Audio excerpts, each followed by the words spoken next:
దేశమంతా సార్వత్రిక ఎన్నికలు జరుగుతున్నాయి. ఆంధ్రప్రదేశ్లో లోక్సభతో పాటు అసెంబ్లీ ఎన్నికలు కూడా జరుగుతున్నాయి. ఎన్నికలు ముంచుకొచ్చిన వేళ ప్రచార మైకులు మోగబోయాయి. ఇక ఏపీలో అధికార వైసీపీ ఒంటరిగా పోటీ చేస్తుండగా విపక్షాలు టీడీపీ, జనసేన, బీజేపీ కూటమిగా పోటీ చేస్తున్నాయి. కాంగ్రెస్తో పాటు చిన్న పార్టీలు పోటీలో ఉన్న ప్రధాన పోటీ మాత్రం అధికార వైసీపీ, విపక్ష కూటమి మధ్య నెలకొంది. వైసీపీలో జగన్ అన్ని తానే నడిపిస్తుండగా కూటమి తరపున చంద్రబాబు, పవన్ కళ్యాణ్, అమిత్ షా, నడ్డా, మోదీతో పాటు పలువురు బీజేపీ జాతీయ నాయకులు ప్రచారం చేశారు. రసవత్తరంగా సాగుతున్న ఎన్నికల సంగ్రామంలో ఎవరికి ఎన్ని సీట్లు రాబోతున్నాయి అనేది ఉత్కంఠంగా మారింది.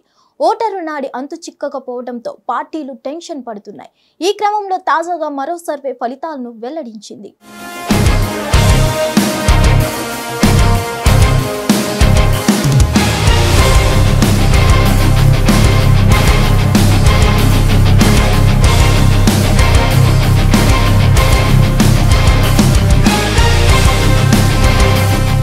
ఏపీలో పోలింగ్ కు మరో 2 రోజులు మాత్రమే సమయం ఉంది. ఈ నేపథ్యంలో ప్రముఖ మీడియా, సర్వే సంస్థలు తమ ఫలితాలను వెల్లడిస్తున్నాయి. అయితే ప్రతి సర్వేలోనూ వైఎస్ఆర్ కాంగ్రెస్ పార్టీ ప్రభంజనం ఖాయమని స్పష్టమవుతుంది. ఇప్పటికే అనేక సర్వేల్లో ఇదే తేలింది. అందులో భాగంగా రైస్ సర్వే సంస్థ చిట్టా చివరి ఫైనల్ రిపోర్ట్ విడుదల చేసింది. మే 9 వరకు సేకరించిన శాంపిల్స్ ప్రకారం ఈ ఫలితాలను వెల్లడించినట్లు సదరు సంస్థ చెబుతుంది. రాష్ట్ర వ్యాప్తంగా 175 నియోజకవర్గాల్లో 2,80,000 మంది నుంచి అభిప్రాయాలు సేకరించినట్లు చెప్పుకొస్తుంది. వచ్చే ఎన్నికల్లో ప్రీ పోల్ సర్వే ద్వారా అధికారంలోకి వచ్చే దెవరదని తేల్చి చెప్పింది. ఈ రేస్ ప్రీ పోల్ సర్వే ప్రకారం మే 13న జరిగే అసెంబ్లీ ఎన్నికల్లో అధికార వైసీపీ 123 నుంచి 128 సీట్లు గెలుస్తుందని అంచనా వేసింది. టీడీపీ, జనసేన, బీజేపీ కూటమికి 47 నుంచి 52 సీట్లు వస్తాయని వెల్లడించింది. దీంతో అధికార పార్టీ మరోసారి ప్రభుత్వం ఏర్పాటు చేస్తుందని సర్వే తేల్చింది. ఏపీలో ప్రధాన పోటీ అధికార వైసీపీ, విపక్ష కూటమి మధ్య ఉందని సర్వే తేల్చింది.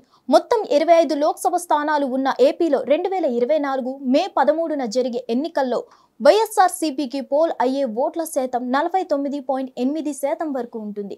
ఇక టీడీపీ కూటమికి పడే ఓట్ల శాతం 45.3%, ఇతరులకు 2.0% వరకు ఓట్లు పోల్ అవ్వచ్చు.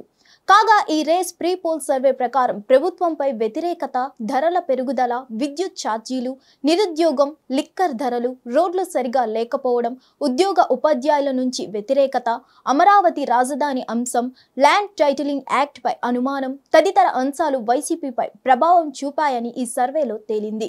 అంతేకాదు తెలుగుదేశం పార్టీ సూపర్ 6 పథకాలు ప్రజల్లోకి వెళ్లాయని సర్వే తేల్చి చెప్పింది. పింఛన్ మొత్తం 4,000 రూపాయలకు పెంచడం, ఏడాదికి 3 గ్యాస్ సిలిండర్ల ఉచిత ప్రకటన ప్రజల్లోకి చొచ్చుకెళ్లినట్లు రైస్ సంస్థ చెబుతుంది. పోలింగ్ కు 36 గంటల వ్యవధి ముందు వచ్చిన ఈ సర్వే వైరల్ అవుతుంది. అయితే ఈ సర్వే ఎంతవరకు ఫలిస్తుందో చూడాలి.